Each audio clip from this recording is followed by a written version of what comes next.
Hola, ¿qué tal? Buen día a todos los confetis que nos están escuchando en esta mañana, en esta tarde, en esta noche, pues en cualquier momento en que nos estén escuchando, bienvenidos, bienvenidas.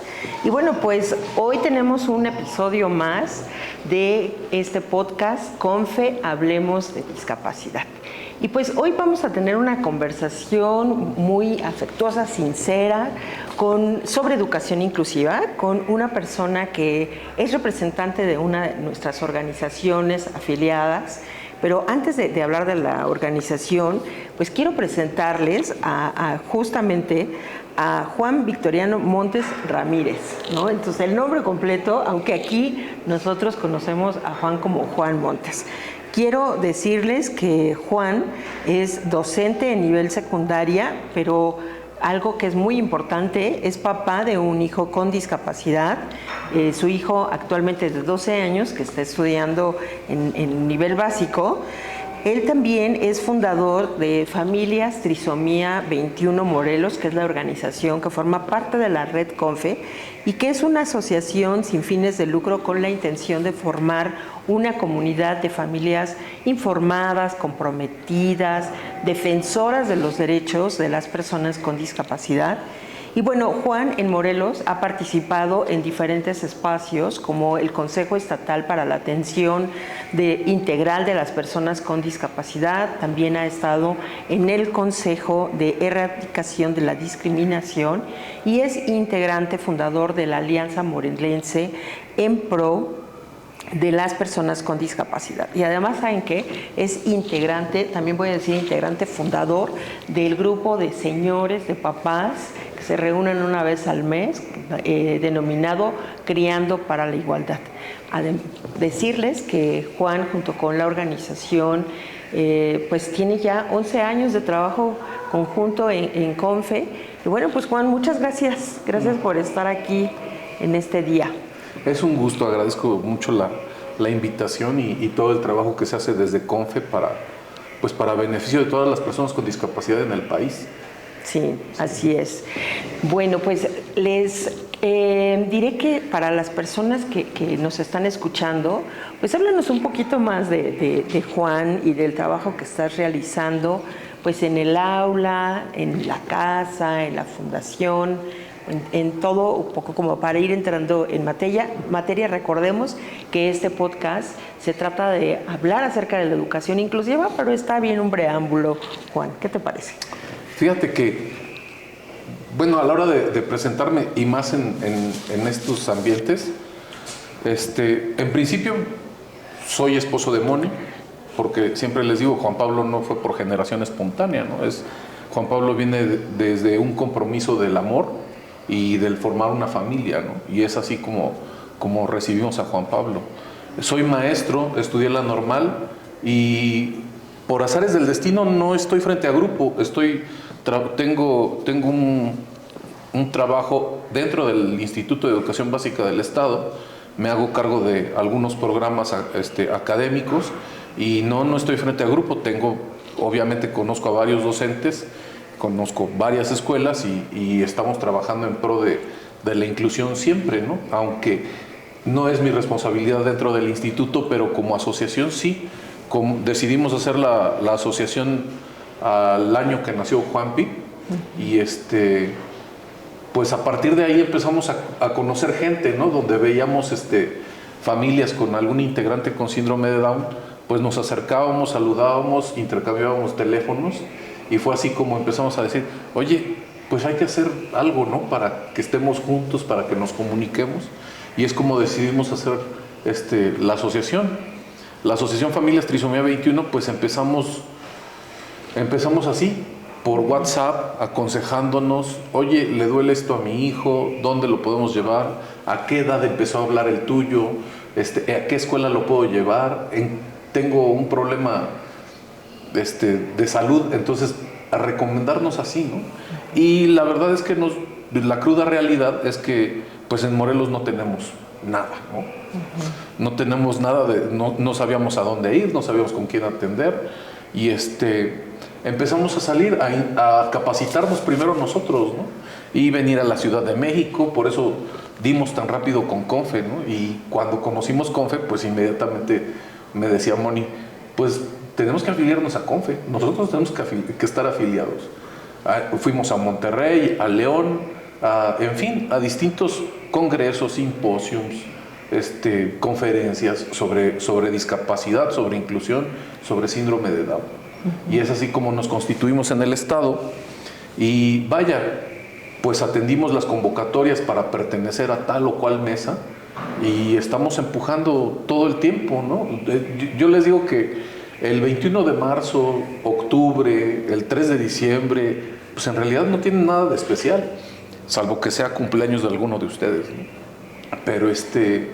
Pero para los integrantes, para las familias que tenemos y vivimos la inclusión, todos los días son de inclusión, todos los días tenemos que hablar de discapacidad, de inclusión, de integración, en todos los ambientes donde nos movamos. Claro. Oye, Juan, digo, para nosotros es conocido estas fechas y como bien lo dices, no tendrían que darse días específicos, aunque lo hacemos porque si no se queda invisibilizado y es una manera de poner en el centro el tema. Pero platícanos qué se celebran esos días. Bueno, el 21 de marzo nosotros decidimos precisamente porque el 21 de marzo es el Día Mundial del Síndrome de Down. Y empezamos a hacer caminatas en el estado de Morelos. Y en las caminatas pues hemos ido hasta 700 personas. El 3 de diciembre pues es el Día Mundial de las Personas con Discapacidad y también tenemos participaciones ahí. A veces con el Estado, a veces no tan contentos con el Estado, pero tenemos que aprovechar los espacios para difundir, para promover, para respetar y para pelear también los derechos de las personas con discapacidad. ¿La otra fecha cuál era? ¿Dijiste octubre? Octubre, el mes de octubre, que es el mes de la concientización sobre el síndrome de Down. También hacemos pues hacemos eco en periódicos, en entrevistas, en radio, donde nos invitan y donde nos invitamos solitos para platicarle a la gente sobre la inclusión. Claro. Pues fíjate que te escucho y estás hablando de derechos y bueno, de estas fechas en donde se conmemoran tales cosas. Que nos recuerdan el ejercicio de derechos, ¿no? Entonces, hablábamos en estos días de cómo, pues en este año en particular, se celebran 20 años de que surge la convención. Para quienes no están familiarizados con esta palabra, este concepto de la convención hace referencia a este tratado internacional que habla acerca de los derechos de las personas con discapacidad, es decir, la Convención sobre los Derechos de las Personas con Discapacidad de Naciones Unidas. Y en esta convención hay un artículo muy importante en donde se habla acerca de la educación inclusiva. Entonces, Juan, tú que te has dedicado, que te formaste como docente, no de educación especial, sino como un docente que estarías frente a un aula, pero luego pues tienes esta convergencia de ser un papá de un chico con síndrome de Down. ¿Qué pasó por tu cabeza? ¿Qué ha pasado por tu cabeza en estos pues al menos 12 años de vida en donde siendo maestro quizá te has enfrentado a sistemas educativos que tienen retos para incluir a los niños y las niñas con discapacidad? Fíjate que la inclusión en inicio empieza por la familia. Y creo que entender esto es muy, muy importante porque parece que es así como que, pues sí, es un integrante más de la familia, pero la plena inclusión, el tratar al otro como otro, no como alguien raro, como si le faltara algo o como si no entendiera las cosas, es primordial. Uno de los atinos que tuvo mi esposa fue que a los 40 días Juan Pablo se fue a una guardería. No. Contrario a mi primer hijo, ¿no? Que nos esperábamos todavía más para iniciar su vida académica, entre comillas, ¿no? Porque el preescolar y el maternal nacen en un principio porque nos dimos cuenta que entre los niños mismos ellos aprenden por imitación. Entonces el preescolar así nació Y bueno, por otros motivos más, ¿no? Entonces a Juan Pablo lo metimos inmediatamente al maternal para cuidar la cuestión de la deglución, de la alimentación y todo eso, porque afortunadamente también por ley los obligan a tener terapeutas físicos, enfermeras. Entonces nuestros hijos pueden estar muy bien atendidos en un inicio en una guardería del IMSS o del ISSSTE. Cuando decidimos que Juan Pablo fuera a la escuela, cuando tocó la edad de que fuera a la escuela, afortunadamente ya teníamos escogida una escuela que fomenta mucho la educación libre, la educación sin costos emocionales, ¿no? Es decir, que los niños vayan aprendiendo sin la rigidez de buscar la calificación, además de que no es la meta familiar, tampoco, ¿no? Pero sí te topas, en principio piensa uno que todo está resuelto porque por ley pues debe de estar resuelto, ¿no? Pero en el ejercicio diario no. O sea, y como normalista lo digo, yo no solo en la cuestión académica, o sea, no solo en mi formación como maestro, en el camino te das cuenta de que a los médicos tampoco se les habla de discapacidad. A los pedagogos, a los psicólogos no se les habla de discapacidad, y son personas que obviamente tienen que atender este sector, y lamentablemente pues no, nunca se nos preparó para atender personas con discapacidad. Por ahí más o menos se nos da una leída de algún texto, de algún libro, pero es así como de cultura general nada más, no va incluida en la cuestión formativa. Entonces, cuando te enfrentas que pues tenemos salones sobrepoblados, pues para un maestro es muy complicado hacer adecuaciones y atender a un chico con discapacidad, niño con discapacidad, en un grupo de 30 alumnos, ¿no? Tendrían que ser más reducidos para que se hagan las adecuaciones, para saber cómo es que aprende el niño o la niña.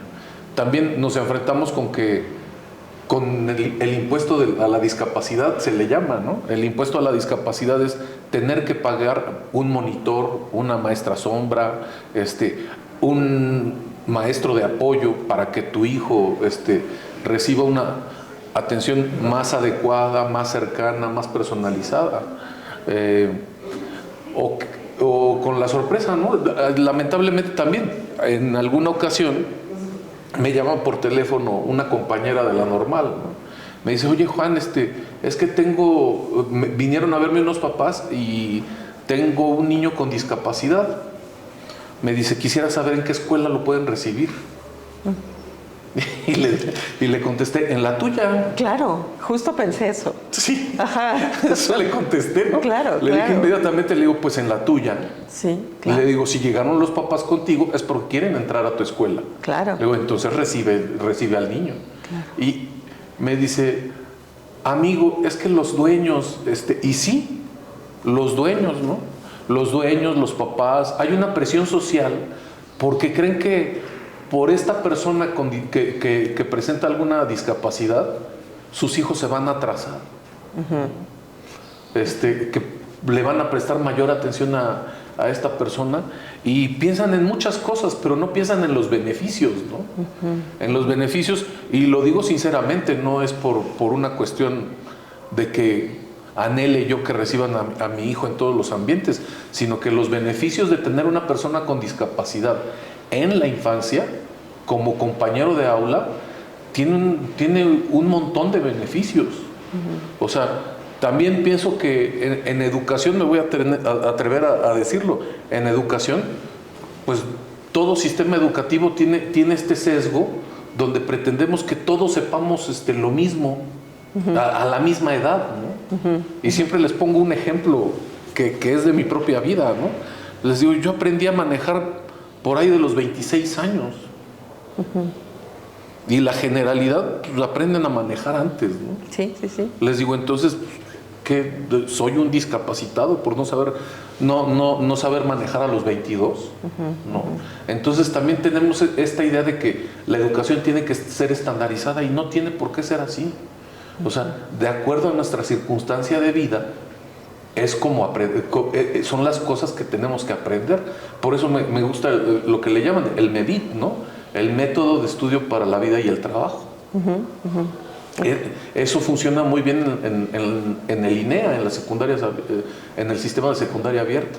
Sí, que de hecho son muchos alumnos y alumnas que fueron pues excluidos de las escuelas pues más ordinarias, a donde llegan, ¿no? Como a la telesecundaria o sistemas paralelos, etcétera. Entonces, lo que tú estás diciendo es muy real, o sea, en el discurso, en las leyes, en los programas, en las políticas hay una intención de inclusión educativa, pero ya en la práctica pues están estas distancias que tú estás nombrando, ¿no? Estas particularidades que quizás no se notan para el resto de las personas, pero para quienes viven la condición de discapacidad en su casa, pues son evidentes. Entonces, a ver, nos gustaría movernos un poquito a este plano, pues como más personal, porque al final de cuentas te decía, tú como docente, pero también como papá, ¿cómo fue para ti el momento en el que tu hijo Juanpi entra a la primaria? Pues fíjate que en la primaria nos tocó el año de la pandemia. Entonces, a Juan Pablo, como lo teníamos en casa, pues yo estudié el método troncoso. Okay. Y entonces Juan Pablo aprendió a leer con el método troncoso. Antes de que avances, Ajá. para quienes no sepan qué es el método troncoso de manera muy concreta. Pues el método troncoso es un método que está comprobado. Les permite a las personas con discapacidad intelectual aprender a leer y escribir de una manera, este es el método con el que aprenden a leer y escribir de una manera más sencilla para ellos, que también aplica para cualquier persona, obviamente, pero no empieza de la manera tradicional. Nosotros empezamos a aprender a leer y escribir con sílabas, de manera silábica, y no, en el método troncoso empiezas a aprender a leer con la palabra completa y con gráficas, ¿no? Entonces, esto hace que la lectura para ellos tenga más relación con su vivir, ¿no? No son letras que son abstractas en un principio y que tienes que decodificar, ¿no? Sino que ves la figura y ves la palabra, entonces lo vas relacionando. Sí, Juan Pablo entró a primer año y ya sabía leer, y sus compañeros no. Entonces, pues sí me hablaron de la escuela y me dijeron, oye, ¿qué pasó? Dice, ¿por qué le enseñaste? Les digo, pues miren, en principio los especialistas me dijeron que ya podía empezar a aprender. En segunda, le digo, pues yo no pensé que Juan Pablo, y de hecho tengo colgado un video ahí en Instagram, donde estoy enseñándole a Juan Pablo a leer. Le digo, en segunda, yo no pensé que Juan Pablo tuviera tanto entusiasmo por aprender. Y aprendió muy rápido y le gustaba, ¿no? Me bajaba de su cuarto y me decía, papá, tarjetas, ¿no? Entonces nos poníamos a leer. Y lo último que les dije fue, bueno, y sus compañeros seguramente en 6 meses lo van a alcanzar, ¿no? O sea, ¿cuál es el problema, no? Porque pues bueno, para ellos el aprendizaje es diferente, ¿no? Y las personas con discapacidad intelectual lo único que tienen es que tienen otro ritmo de aprendizaje. Tienen otro ritmo de aprendizaje, cierto, y también una necesidad de apoyos distinta a cada uno. Claro. ¿No? Entonces, este enfoque social de la discapacidad que habla que las personas con discapacidad no tienen un problema o no son un problema, sino más bien requieren apoyos a lo largo de su vida distintos para poder irse apropiando, en este caso, pues de conocimientos, de desarrollar habilidades, etcétera, ¿no?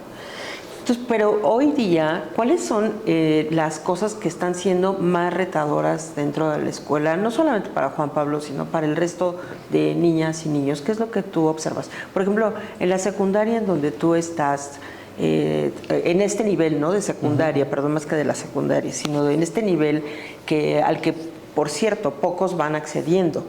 Sí. O sea, en la primaria quizá vemos un número determinado de niños, y en secundaria se va reduciendo ese número y qué hablar de otros niveles. Pero, pues tú hoy, ¿qué ves en ese nivel? Fíjate, en principio hay una realidad en esa etapa de la vida donde pues nosotros mismos cambiamos, ¿no?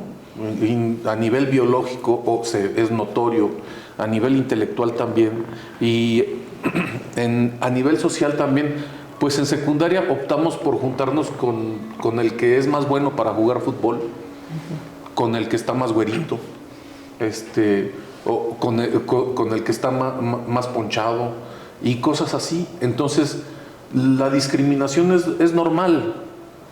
Es normal en ese sentido, ¿no? De con quién vas buscando con quién tienes más cosas afines para irte juntando con ellos. En la primaria hay anécdotas padrísimas, ¿no? Oye, Juan, antes Ajá. de que avances y nos cuentes estas anécdotas, entonces cuando tú dices como que la discriminación es normal, más bien quiero interpretar que te estás refiriendo a que la persona discrimina como con quién quiere estar, ¿no? Sí. Elige con quién quiere estar, o sea, elijo estar con este grupo de amigos y no con nosotros, ¿no? Como un acto Así es. más bien de elección, Sí. más que de otros conceptos. Como ¿no? desarrollo de la propia personalidad, Ajá, ok. ¿no?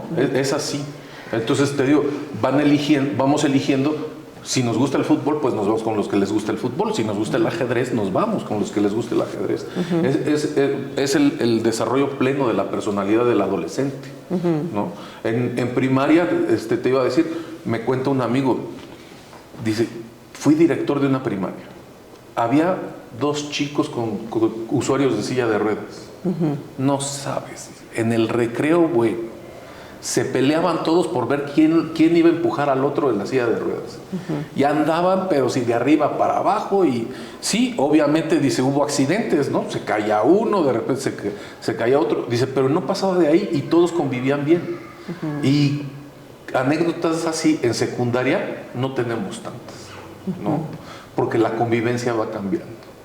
Y lo único que hay que hacer, a mi parecer, y lo que marca la educación, pues, es que debemos de hacer más visible la discapacidad, debemos de hacer más conciencia en nuestros adolescentes, porque, vaya, incluso el generar estas diferencias entre los que les gusta el fútbol, el ajedrez, y los que no les gusta ningún deporte, pues van haciendo una convivencia segregada, ¿sí?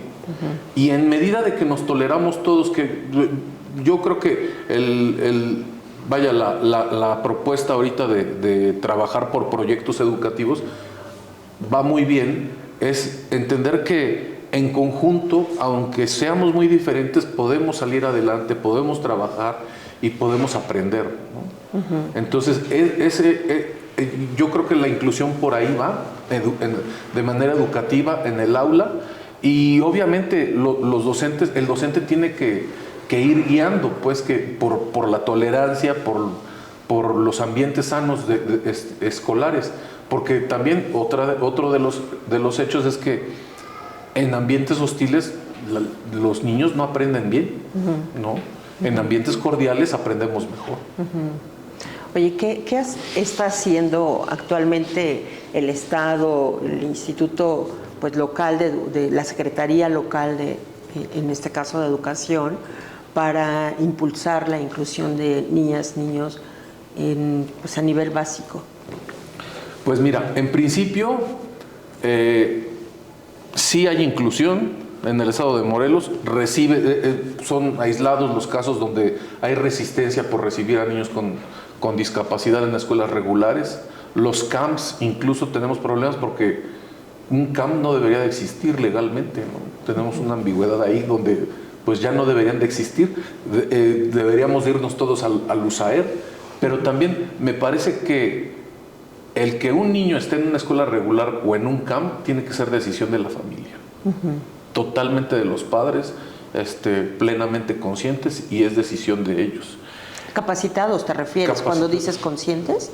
Sí, conscientes, sí, precisamente capacitados, es decir, que sepan cuáles son las diferencias entre una escuela regular y un CAMP, y que sepan, porque los papás podemos tener un fallo muy grande también, si no lo decíamos, lo platicaba en un principio. Vaya, nosotros estudiamos, asistimos, fuimos a congresos, entendimos que la discapacidad de Juan Pablo, el tener síndrome de Down, no lo iba a limitar, ¿no? Sino que nada más es una condición que lo va a acompañar toda su vida. pero no por eso Juan Pablo se va a limitar o no va a aprender, ¿no? Y en eso, a esa conciencia me refiero con los papás. Por eso, una de las misiones que tenemos como familias Trisomía 21 es tener papás informados, preparados y defensores de los derechos de sus hijos, ¿no? Entonces, sí, es muy, muy importante conocer la discapacidad de nuestros hijos, conocer nuestros derechos para poder irle buscando espacios, irle quitando estorbos, irle quitando estigmas a la gente. Por eso decía, es que nuestro trabajo es diario, ¿no? Como familia, nuestro trabajo todos los días va a ser, ay, qué lindo su hijo, ¿cuántos años tiene? Le puede preguntar a él, ¿no? Porque Juan Pablo puede contestar cuántos años tiene, ¿no? Que bromee y no les diga la verdad es otra cosa, pero Juan Pablo tiene la capacidad de responder. Entonces, a eso me refiero, ¿no? Con la conciencia de que, porque también existe la multidiscapacidad, y entonces se va complicando y los papás a veces deciden que está mejor en un CAM, o cuando llegan a determinada edad, pues deciden tenerlo en un CAM laboral porque quieren prepararlo para que pues se incorpore a la vida laboral, ¿no? Y eso también es muy, muy válido. Es una manera de formarse y de lograr el éxito de una persona, el trabajar. Bien, sí, bueno, como bien lo nombras, pues hay una decisión de la familia, quizá tendría, o más bien lo afirmo, ¿no? Como también el niño o el joven o el preadolescente tendría que estar dando su opinión respecto a en qué escuela quiere estar, ¿no? Pero creo que de las cosas más relevantes, ¿qué opinas, Juan?, es todo lo que el sistema educativo pueda proveerle a esa familia para sentirse acompañada y segura de que en esa escuela va a encontrar lo mejor para su hija o hijo. Pues es compromiso. Y la verdad es que lamentablemente más que institucional, más que por derecho, es el compromiso de cada docente. Así como platicábamos de que preguntan dónde lo pueden recibir, pues en principio ahí. Dicen algunos amigos, lamentablemente, dicen, es que yo no estoy preparado, yo no tengo licenciatura en educación especial, yo no sé lengua de señas, y cuando me dicen esas cosas yo les respondo, se logra más con el corazón. Sí. En algunos años, el Departamento de Educación Especial del Estado hacía eventos, el evento alrededor del 21 de marzo. Y lo que mostraba era casos de éxito, de inclusión, de niños con síndrome de Down, integrados en escuelas regulares, con maestros que a lo mejor sí, a lo mejor no tenían capacitación sobre el DUA, sobre adecuaciones, y los chicos estaban integrados y avanzando. Uno tiene que tener también la certeza que a lo mejor mi hijo, por no tener precisamente el mismo ritmo de aprendizaje que los demás, pues a lo mejor se va a rezagar, ¿no? En el caso de Juan Pablo, a Juan Pablo lo rezagamos un año más en preescolar. Repitió el segundo año de preescolar porque consideramos de que no tenía las habilidades para pasar a tercero de preescolar. Y sí, cursó nuevamente segundo, llegó a tercero de preescolar, afortunadamente le fue muy bien en su integración a la primaria. Y le fue muy bien, yo creo que hasta tercero de primaria Juan Pablo estuvo muy bien. Y ahorita estamos batallándole mucho porque Juan Pablo está estudiando el quinto de primaria, a los 12 años. Sí, sus compañeros son más chicos que él, pero en este sentido también estamos conscientes de que Juan Pablo tiene un rezago. Tenemos que trabajar fuera de la escuela, sin sacarlo de la escuela, porque en la escuela también tenemos que darle el valor de que en la escuela, si bien puede tener un rezago educativo, socializa con sus pares, ¿no? Y eso es muy, muy importante. Claro, y es muy importante avanzar, pensar en qué va a pasar con los muchos Juan Pablos que viven en México, una vez que terminen la primaria. Por cierto, pues como bien lo decíamos, tú estás ahora trabajando en Morelos. Vamos a hacer una pequeñita pausa porque quiero mostrarte esta cajita que viene unas preguntas de personas que nos han escrito para saber tu opinión respecto a algo, alguna pregunta de nuestros confetis que nos están viendo. Dice, en tu opinión, ¿qué hace falta en México para lograr una verdadera cultura educativa inclusiva? Pues, si yo tuviera la respuesta, me harían secretario de Educación. Pero a grandes rasgos, o no. O no, me adivinaste el pensamiento. O no. Justo, o no. La verdad es que, como les decía, en principio, lo primordial a mí me parece que es el corazón, la vocación de ser docente, la vocación de tener a tus niños bien, de dedicarles tiempo, que obviamente no estoy diciendo que no se los dediquen y que no les tengan cariño, sino que también tiene que venir un apoyo institucional fuerte, de tener capacitados a los docentes, de que esas capacitaciones sean válidas para su carrera profesional, para su nivel magisterial, para todas las promociones que tienen, horizontales, verticales y etcétera. Me parece que sí tenemos que cuidar mucho a nuestros docentes para que nuestros docentes cuiden a sus alumnos de mejor forma, ¿no? Mayor comprensión. Miren, les voy a poner un ejemplo también. Cuando se dieron las vacunas de la pandemia, ¿sí? En el estado de Morelos estuvimos peleando mucho porque hemos pertenecido a algunas mesas. Estuvimos peleando mucho porque pues las personas con discapacidad recibieran la vacuna en el primer grupo, ¿no? No nos hacían caso, no nos hacían caso. El día que a Juan Pablo le tocó por edad que ya le pusieran la vacuna, entonces pues llego hasta la puerta de acceso y le pregunto al de seguridad, oiga, ¿hay vacunas para ver si vale la pena estar ahí?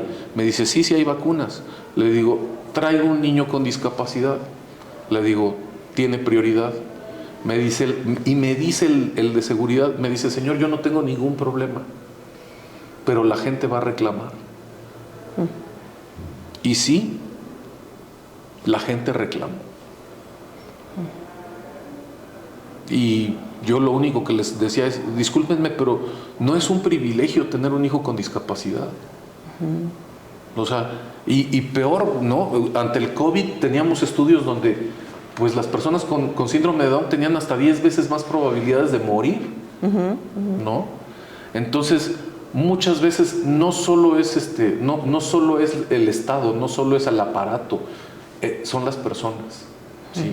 Y también entiendo que a veces los maestros, los docentes, los directores no aceptan niños por la presión social. Claro. ¿Cómo no mandan a este niño a educación especial? ¿Por qué no lo mandan al CAMP que está aquí a un lado, ¿no? Entonces, el hacer conciencia a los demás que pues la persona es otro como tú, eso es trabajo de todos los días.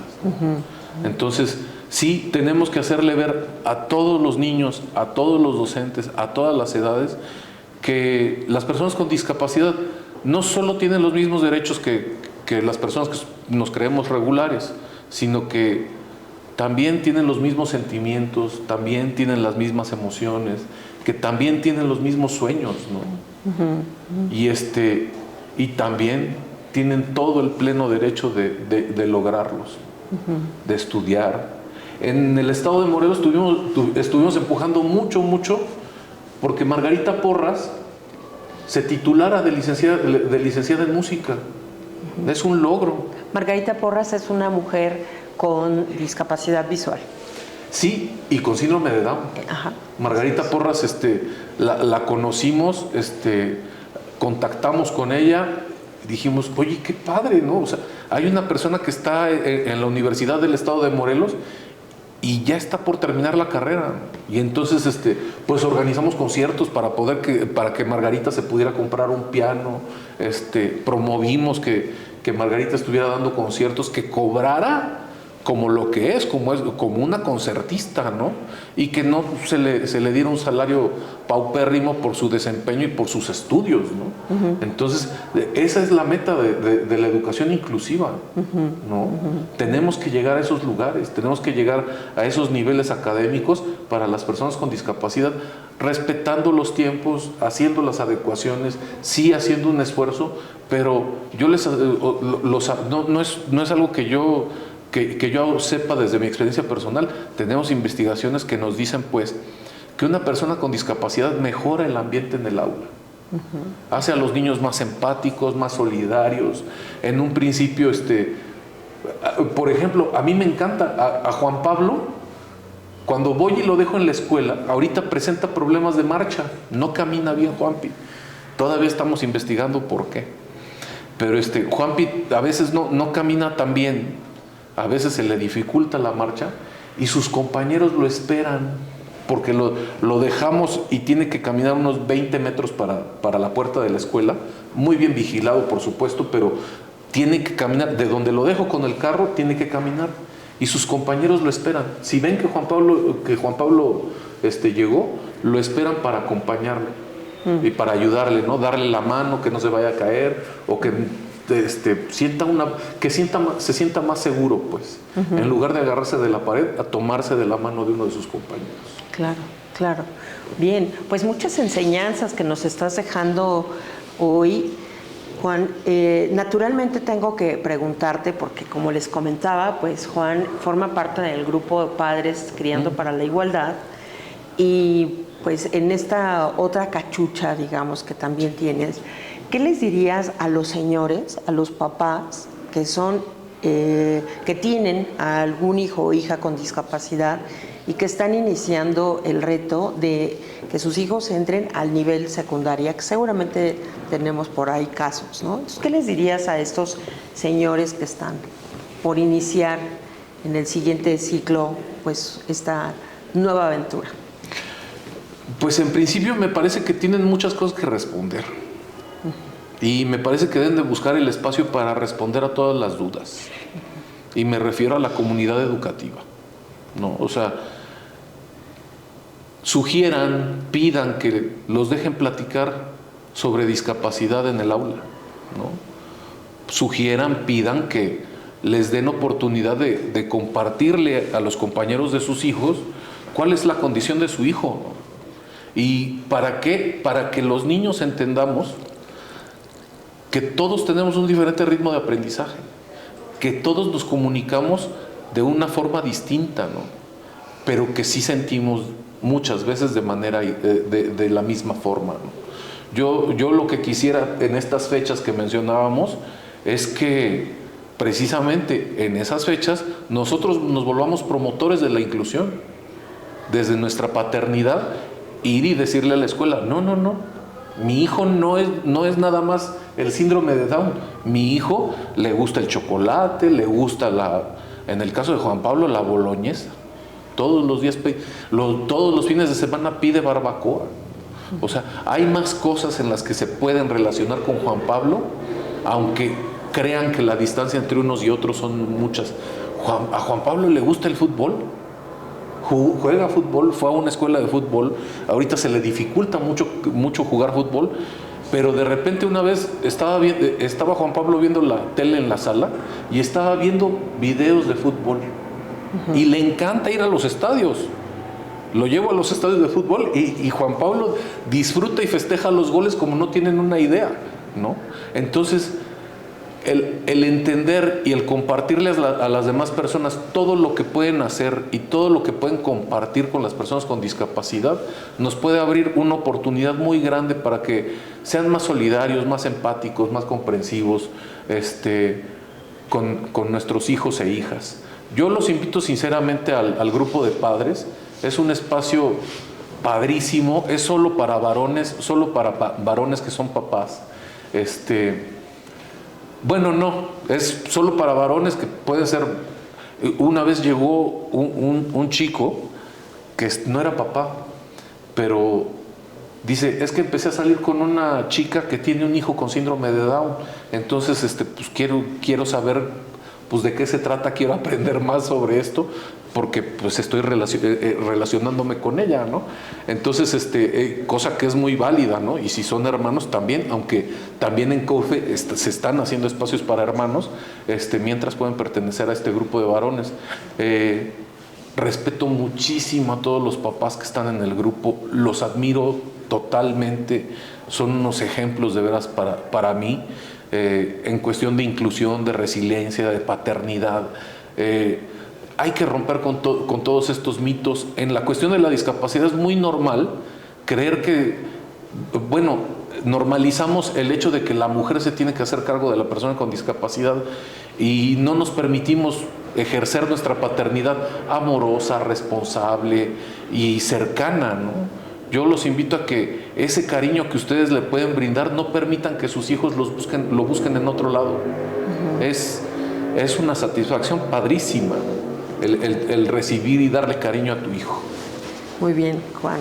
Pues muchas gracias. Creo que nos diste oportunidad de hacer como un paseo por todas estas etapas que tú vives, que muchos padres seguramente también viven, y me refiero, o sea, sí a papás varones, ¿no? O sea, esta dualidad de ser maestro, pero también papá, pero también ser varón. Entonces, valoro muchísimo, porque además has puesto en el centro a Juan Pablo y todos los retos que tiene la escuela para ver a una persona, como bien lo decías, pues desde el corazón, y quizá nos queda esta inspiración que no anhelo, ¿no? Sino quizá una inspiración de que es posible que la inclusión llegue a todas las escuelas desde los primeros días de vida de alguien. Y bueno, pues gracias a todos los que nos han escuchado. Gracias, Juan, por venir aquí con nosotros. Gracias por aquellos que creen que la escuela puede ser realmente un lugar donde todas y todos pertenezcamos. Y pues nada, nos escuchamos en el siguiente episodio de CONFE, Hablemos de Discapacidad.